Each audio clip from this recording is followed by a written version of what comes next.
Welcome to You and Your Money. I'm Jim Zahansky, Senior Managing Partner and Chief Strategist at WHC Strategic Wealth Advisors. Let's dive into today's show. AI stocks have had an incredible few years. Some people feel like the future is AI or bust. Others worry that we're repeating past cycles of over-concentration. What's the big picture here? Yeah, I mean, like I was saying, there's absolutely no doubt that artificial intelligence has been one of the primary drivers of market performance since the bull market began in late 2022. And over that period of time, since late 2022, amazingly, the information technology sector of equities, of the stock market, has risen about 180%. So crazy in the current bull market. And that's amazing and really extraordinary, basically by historical standards. And companies that are supporting this AI infrastructure, there's a lot. Like you're hearing about data centers, you're talking about utilities powering those centers, energy that is supporting those AI centers, semiconductor manufacturers, all saw major gains in 2025, and of course. NVIDIA became the poster child for the movement, surging more than almost 1,500% since late 2022. And, in essence, owns about 7% of the weighting of the S&P 500. So really significant, gains in those parts of the market that are surrounding this artificial intelligence movement. I think, though, for investors that are listening today, the excitement doesn't eliminate risk. Not everything goes up, and clearly not every piece of technology or not every piece of the artificial intelligence movement will run fast and long. And those are the things that we have to think about, because that concentration in a handful of companies is something every investor should pay attention to, and speaks to the need for diversification. Jim, this isn't the first time we've seen a massive wave of enthusiasm around a new technology, is it? Ideally, this AI doesn't, this excitement doesn't eliminate risk. And so we've seen these cycles before. Probably a lot of your listeners might remember, the dot-com boom as we entered the 2000s and what sort of exuberism there was around those dot-com companies that have now become mainstays of technology.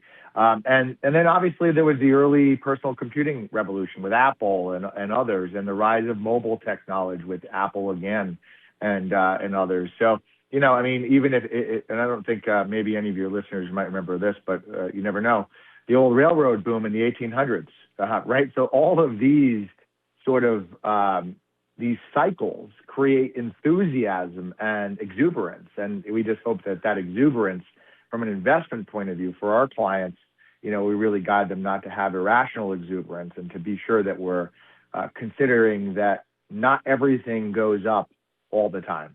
And so not every company survives in all of those, Wayne. And as we go into this year, history, the things we just talked about, shows us that leadership changes, that companies that dominate one era in one way have to give way to the leaders of the next. And that's why having investment diversification is so critical. Yeah, I bought Providence and Worcester stock back in 1869. Jim, let's talk about concentration risk. How concentrated are investors right now? That's a great question, right? And concentration is sort of the opposite of diversification, right? So if you're holding, one or two really good stocks that have always performed, you're basically, and all of your money's in those, you have concentration risk, right? Because if something happens to those, then you have the risk to lose more. So, clearly at this point, some investors are very concentrated, right? And for our clients, we strongly advise against doing that. Here's why, and I was referring to this earlier when I was talking about NVIDIA owning about 7% of the S&P 500 because it's a weighted index. In addition to that, the S&P 500, it's not a diversified benchmark. Everyone's probably heard of companies like Alphabet and Amazon and Apple and, Meta, which is Facebook, and Microsoft and NVIDIA. These are along with Tesla, what is referred to by many as the Magnificent Seven. They represent about a third of the S&P 500's total market capitalization, the total value of that index. Imagine that. So these 7 companies are 1/3 of how that market performs. So if you're owning just an S&P index fund, the rise and fall of that value of that fund is 1/3 driven by those 7 companies. So that in itself is concentration risk.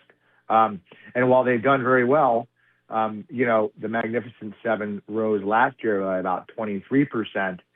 The S&P rose, about 17%. So, obviously they're driving its success. But if they lose in some way, you're losing faster than that total index, if that makes sense. So you have to ask yourself, if you're an investor right now, whether it's in your 401k, your 403b, your brokerage account, whatever it is you're saving in and you're investing in, are you riding the wave in an S&P 500 fund, and how much risk should you have there?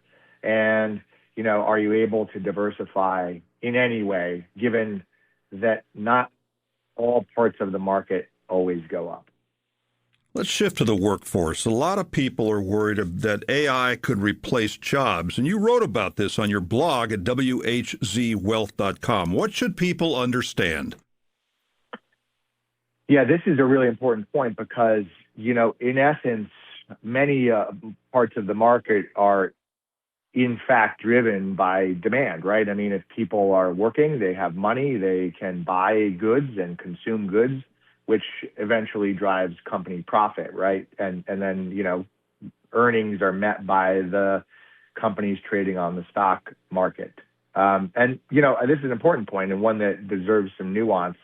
AI for sure will automate certain tasks, right? It already is. Many people are using it, whether it's, ChatGPT or Claude or others, right? There's so many. Many companies are using it. Many people are using it. And, this isn't a brand new story. I think in the blog post, we explained that whenever a society adopts a transformative technology, all the way back to the steam engine, to electricity, to computers, to the internet, we see 2 things that happen, usually simultaneously. Some jobs are disrupted, especially repetitive, jobs or rules-based functions. And, from that, though, entirely new industries and roles emerge, often more specialized and productive. So, that's sort of what history would tell us. And, whether AI is going to follow that same pattern, we're already seeing some early adoption of that thinking. According to the Census Bureau, about 5.5% to almost 10% of the U.S. businesses report using AI in some form. I think we expect that number to climb. And AI won't eliminate work; it will change work, just as every major technology has. So as we all learn more about it and use it, we may become more productive. We may become, more aware of what AI can do to help us in our jobs, improve productivity, and create demand. Jim, are you worried that AI might replace financial advisors? Great question. Clearly it can help us. Our company's using it in ways around portfolio management, research. We're using it in ways that we can talk with clients, in ways that help us understand the prediction markets around certain topics. So it certainly is helping us be better. We've already adopted it in our company to use that way.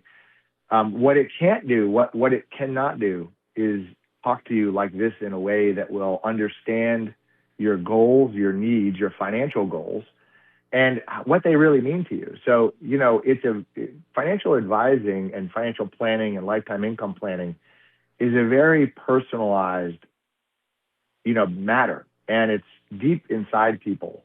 And so, unless someone is really having that sort of relationship with ChatGPT or Claude, it's going to be difficult for them to have that same relationship with us.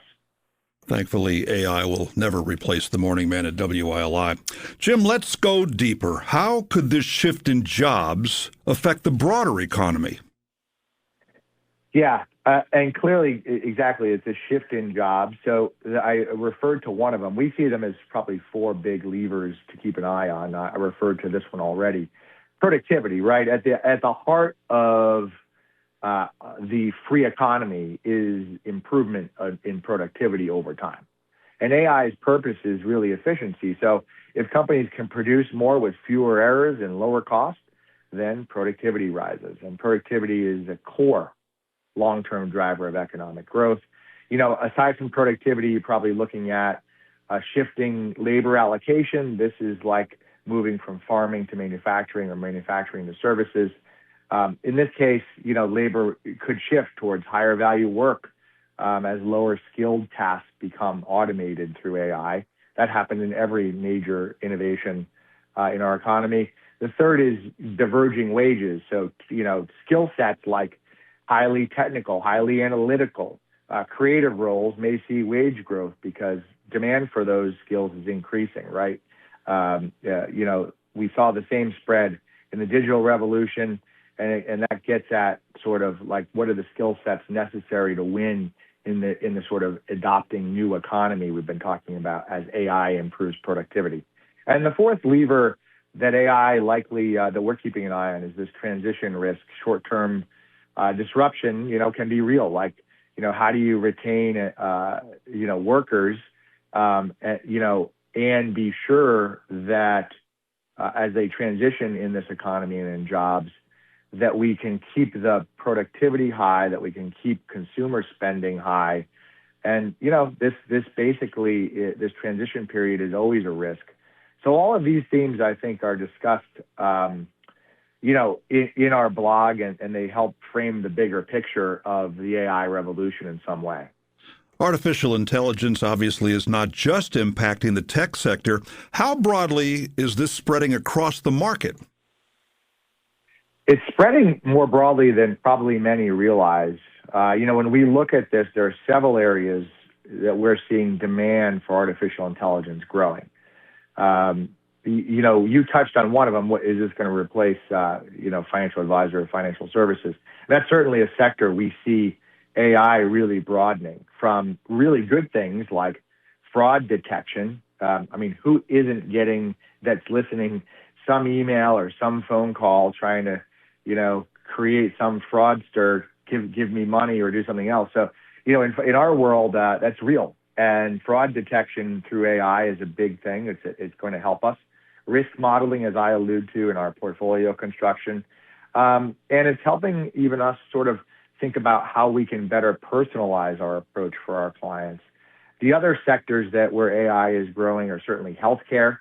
This is up to 20% of our entire gross domestic products, so really critical to have innovation within the healthcare, with drug discovery, diagnostics, patient data, optimization. So healthcare, financial services are two. The other two really are utilities and infrastructure. And you're seeing a lot of movement in this front, supporting massive new data centers where AI is sort of running through, and that all needs energy and oil and gas and all sorts of things where utilities come into play along with infrastructure. And then fourth, predictive maintenance and automation in manufacturing is critical where AI is being spread. So clearly in these sectors, adoption is broadening, Wayne, and we expect market leadership to diversify over time. Just as it did with personal computers in the internet, we'll be watching which companies in which sectors emerge. Let's talk about the risks. New technology brings new vulnerabilities. What should investors be thinking about? Yeah, good question. It's an essential one. Certainly artificial intelligence carries several well-documented risks. Cybersecurity vulnerabilities. So in one way, AI, as I said, can help financial services with fraud detection. On the other side, though, there are vulnerabilities, right? Larger, more complex systems create attack surfaces, right? AI can, reach out to Wayne Norman and pretend it's somebody else on email and or on the phone. And so you just sort of have to be aware of these vulnerabilities in cybersecurity at the individual level, at the company level, at the government level. And this is a new vulnerability. The other is misinformation and model errors. Artificial intelligence, it's only as good as the data behind it. So if the data behind it and the design behind it is not correct, then misinformation will ensue. And so you have to be aware of that. And so we're not to the point where everything in AI, just like everything on the internet, is not always correct. So you have to be very aware of that vulnerability. And the other piece is just sort of, how transparent is that to people, right? So that idea of transparency that these AI systems are operating in may be difficult to ascertain. So these concerns have been highlighted certainly by industry, by governments alike. And for investors, the key takeaway isn't to avoid AI. It's really to approach it with a disciplined framework, right? You have to be aware of what the sourcing is, what it's doing. Have you checked it? Has it helped you in a certain way that would make you more productive?